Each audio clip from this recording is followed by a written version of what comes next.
عشق ہے کیا کوئی بتا دے آئی صدا کے رنگ یہ جس پر بھی چڑھا دے پوچھا جو میں نے عشق ہے کیا کوئی بتا دے آئی صدا کے رنگ یہ جس پر بھی چڑھا دے کہ چاہے اگر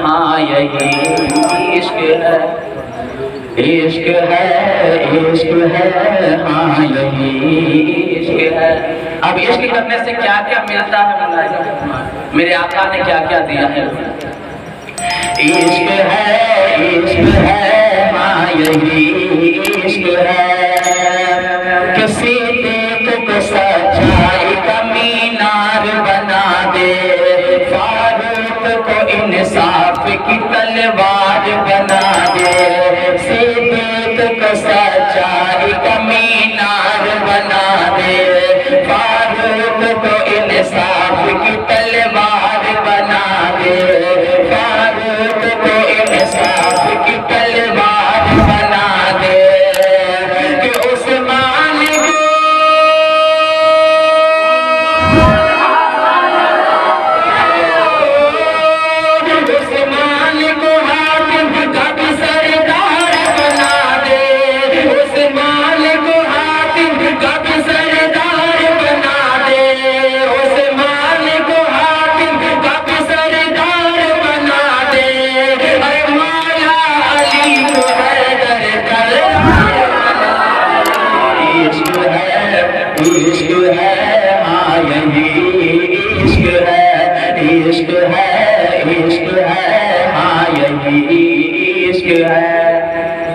دوستوں جب عشق کی بات چلتی ہے ایک بہت بڑے عاشق رسول حضرت بلال حبشی کا نام لیا جاتا ہے کہ ایک شعر اسی عاشق رسول کی بارگاہ میں پیش کرا ملاحظہ فرمائے کہ عشق ہے ہاں یہی عشق ہے کہ آنکھوں میں آنکھ ڈال کے کہتے رہے بلال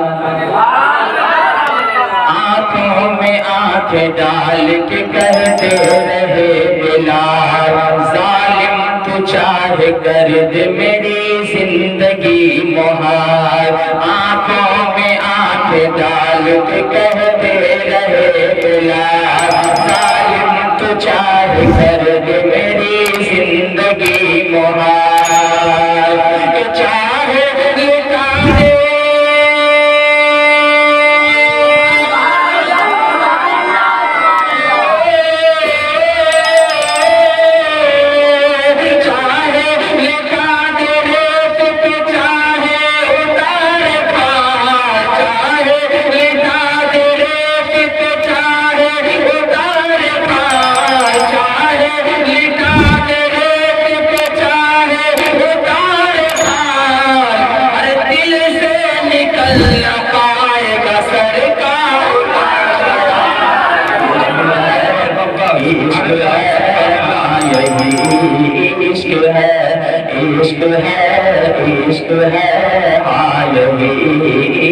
اور ایک شیخ بریلی کے ساتھ سیدنا سرکار اعلیٰ حضرت کی بارگاہ میں پیش کریں سب سننی ہے نا کوئی بیچ والے نہیں نا ماشاءاللہ سب لوگ صاحب سب لوگ اہل سنت و جماعت سے تعلق رکھتے ہیں اور بریلی سے اور آپ تعلق رکھتے ہیں کہ نہیں ایک شعر اعلیٰ حضرت کی بارگاہ میں پیش کروں کہ عشق ہے ہاں یہی عشق ہے عشق ہے ہاں یہی عشق ہے